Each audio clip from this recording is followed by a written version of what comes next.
guys, so for today's video ay pupunta tayo ng Dali kasi ang ating katropa na si Baklo, si Ryan, wala na siya guys.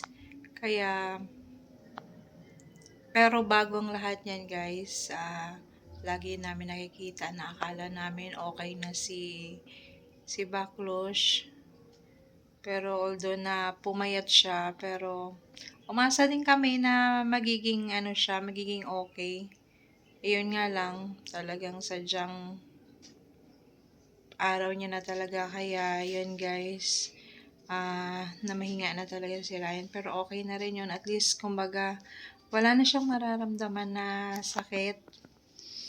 At yun nga ang namin na magtutropa, pag-pray na lang siya na maging maayos siya. At yun, so ngayon guys, pupunta tayo ng Dali kasi bibili tayo ng kahit papano baga, may maiambag naman tayo sa kay Baklos. Yun guys, excuse me. Yun guys, update ko kayo mamaya. Bye! Bali guys, susunduin pala tayo dito ni Chris kasi si Chris na magiging kasama natin. Siya ang magiging driver ng e-bike. Yun guys. So guys, nakapamili na pala kami. Nakalimutan ko kanina mag-video. So, andito na kami. Ayan na si Cristita. Ayan na pamili namin mga juice at mga candy. So, pauwi na kami. Ang daming sasakyan. Paalam mo na tayo kay nanay.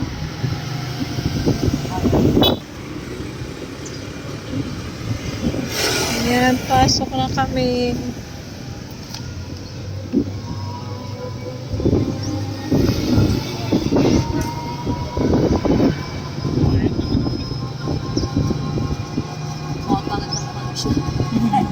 Kami guys, na-traffic kami dito.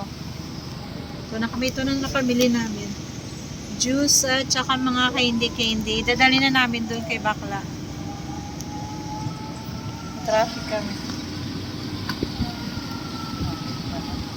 Bakit kaya ang traffic? Oo nga, nakakatakot yung ng aso, nag-aalulong. Nag-aalulong yung aso. Ay, kaya traffic guys, oh. Oo nga, dito nalakanin yung ni kuya, oh.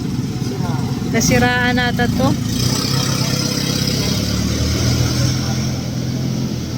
Yan. Liburan pala lang sa natin.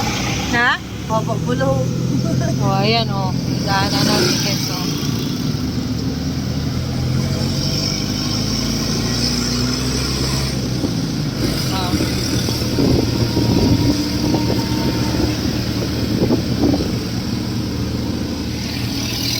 Paunahin natin to.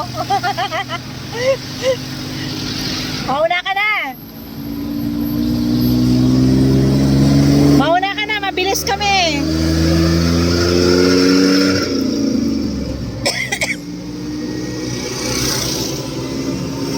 Hindi yan magdadaan, magdadaan. Oo nga. Kasi